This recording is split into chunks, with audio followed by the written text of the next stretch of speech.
Live from our 7 Tasmania studios, your nightly news with Louise Huber begins now. Good evening. Cheyenne Tatnells' family have gathered at Launceston's City Park to mark the teenager's 15th birthday. Her heartbroken mum speaking for the first time since her daughter's remains were located, thanking those who worked tirelessly to bring her home. Touches of teal. Teal is Cheyenne Lee's favourite colour.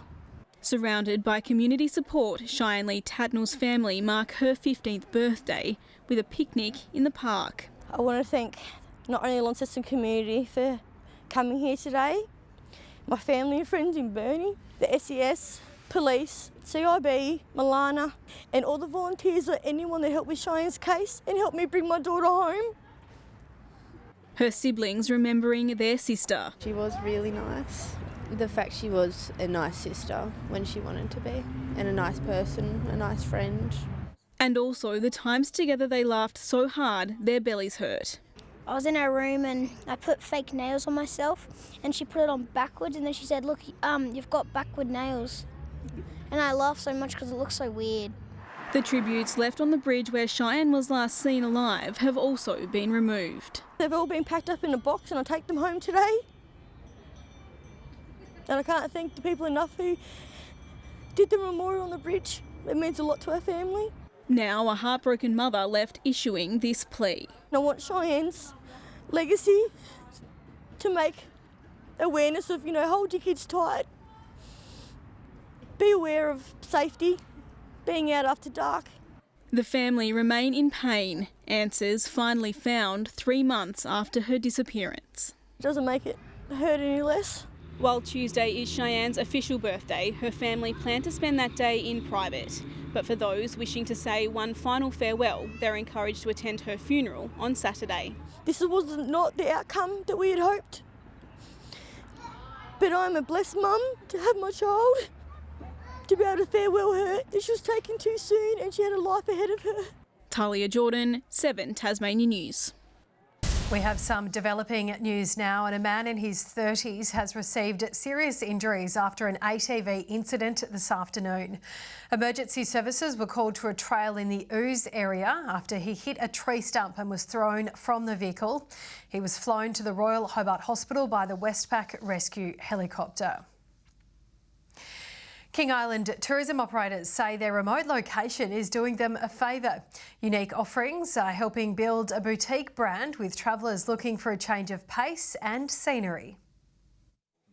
In every sip of this gin, there's the taste of King Island. It's about being on a beautiful beach that's bare, wind in your hair. Having that fresh flavour and infused and distilled into all our products is really important. And those who come through Heidi Waitgen's distillery help regenerate the coastline by replanting the native botanicals used to make the gin. It gives them a great excuse to come back and visit the positive impact that they've made by planting a native plant. King Island's exploiting its remote location, building a boutique tourism brand. We're not a Gold Coast, we're not anything like that. It's more of a place that you've got to, pre-plan your trip a bit better. And enjoy, just the raw beauty of the place. Even taking visitors back in time for a brew. Yeah, we try to keep things really traditional, like what beer would have been like, decades ago and centuries ago. There's a secret ingredient used at the King Island Brewery, feral or wild hops found on local farms. They're not really out there, tropical fruity. They're more of an earthy sort of, that old sort of noble flavour. When it comes to King Island tourism, golf is the main player, and both of the world famous courses here are teeing off on new opportunities. At the moment we're known for the golf course, but we need to sort of broaden our market. The island boasts the number 1 and 4 ranked public courses in Australia. Both are looking to expand and add accommodation options. You can get on the golf course anytime you like, but finding a room on King Island is difficult, so we really believe adding accommodation will support local businesses, further on the island as well. The only challenge left, beating the wind and getting anywhere close to the green. Josh Duggan, 7 Tasmania News. Meanwhile, not even the popular Dark Mofo Festival could lure more people to stay in Tasmanian hotels this winter. The Tasmanian Hospitality Association says just 63% of hotel rooms were occupied in June. That's the lowest single month figure we've recorded since November 2021, when border restrictions were in place. However, the THA is remaining positive, saying it's still the second busiest June on record. A famous Tasmanian motor racing name is back on the local scene, with Marcus Ambrose's daughters now behind the wheel. The move from driver to pit crew member, a welcome change of scenery for the two-time V8 supercar champion. Marcus Ambrose dominated the V8 supercars and made a name for himself in America. For the second year in a row, Kangaroo Me. You are the man. Marcus. You are the man. Ambrose wins. His family supported him on that ride, and now the tide is turned. Marcus's daughters Adelaide and Tabitha following in their dad's tyre marks. I really like it. It's scary and it's quite confronting, but it's really enjoyable. There's no reason why, the girls can't compete equally with boys in motorsport. Both spent their weekend at Baskerville in round 4 of the Tasmanian Circuit Racing Championship. Adelaide competes in the regularity classification, which sees drivers set a time which they must make each lap. You're trying to stay consistent and stay on your times, but still trying to keep your level up and keep going faster. As the girls race, Dad is guiding them from pit lane, amongst his many jobs. Well, I've got plenty of work to do because I seem to put in the fence a fair bit. So I'm the mechanic and I'm also the sponsor. So we get a bit of backlash from Dad, but he gives good advice. Despite the reputation of the name, Adelaide is taking it one lap at a time. I'm trying to focus on now and try and get it good in XLs and then see where it takes me later on. The girls have got a bit to live up to, but that's beside the point. They need to do what they want to do, get focused on what you're doing, and then it should go places. The family feeling making it all worthwhile for a proud dad. It's not an easy hobby to participate in, but I enjoy the work, I enjoy watching them have a good time, so it really is a good family atmosphere for us. Lots of families bring their children along and enjoy the atmosphere. John Hunt, 7 Tasmania News. Blunston Arena recorded its biggest AFL crowd of the year today, but the figure was still below 10,000. Just over 8,000 people packed the ground this afternoon for the North Melbourne and Melbourne clash. In comparison, the state game between Tasmania and Queensland at North Hobart Oval drew a crowd of 7,189. Tasmanian Labor has been deemed hypocritical by the state government.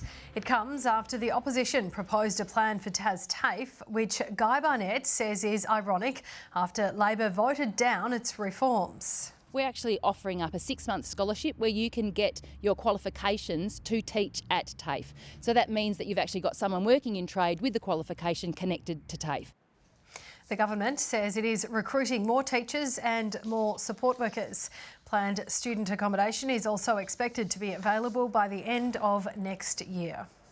The NPL and Glenorchy's title hopes have suffered a blow after a shock loss to Launceston City last night. City took the lead in the 24th minute through Toby Simeone before Rowan Pitt levelled the scores just before half-time.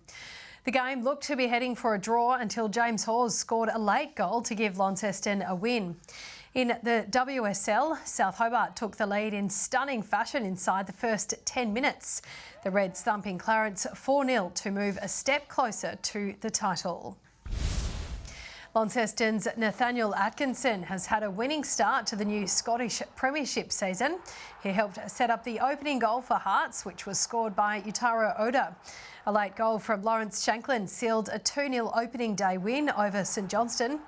Elsewhere, reigning champion Celtic started life without Ange Postecoglou on a high, defeating Ross County 4-2, while Kim Norrock caused a boil-over, beating Rangers 1-0. The Tasmanian Cyclists World Championships hopes have been cruelled by misfortune. Hobart's Felicity Wilson-Hafferden entered the Junior World Championship road race as one of the favourites. She made early attacks on the Glasgow street circuit but suffered a nasty fall. Oh, that was a big crash. Whoa, I hope she's okay. Wilson Heffernan soldiered on but was forced to change bikes, eventually finishing 65th. She'll have a chance for redemption in Thursday's individual time trial. Both the men's and women's state hockey cups will call Hobart home for the next 12 months after two southern clubs won yesterday's finals. In the women's, Diamondbacks won their first trophy since 2004. 3 goals before half-time, setting up the victory, eventually defeating Queechee 4-1. While in the men's, Derwent won their third title in a row, thrashing Northwest Graduates 5-0. Good evening. Above average temperatures around the state today, with Launceston reaching a high of 16, 15 across Hobart and Burnie, Devonport 14.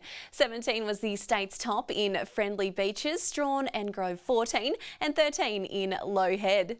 Taking a closer look around Tasmania, cloudy seen about western, southern and eastern areas, with mostly clear skies elsewhere.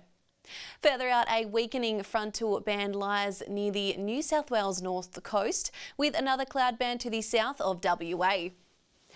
Tomorrow, a ridge is extending over Tasmania from Victoria, while a cold front sits to the southwest of the state.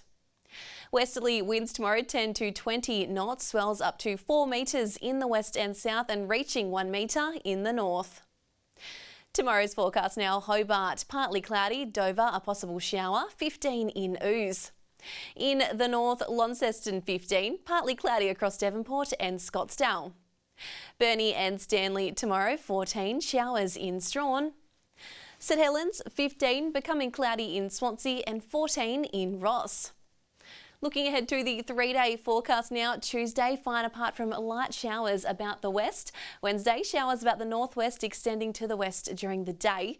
And Thursday, showers mostly about the north and west. Capital cities 23 and partly cloudy in Perth tomorrow. Adelaide 16 and a shower or two in Sydney. And currently Hobart 9, mostly cloudy, Launceston mostly cloudy, and Devonport 10 and mostly clear. That's all in Sunday night weather, Lou.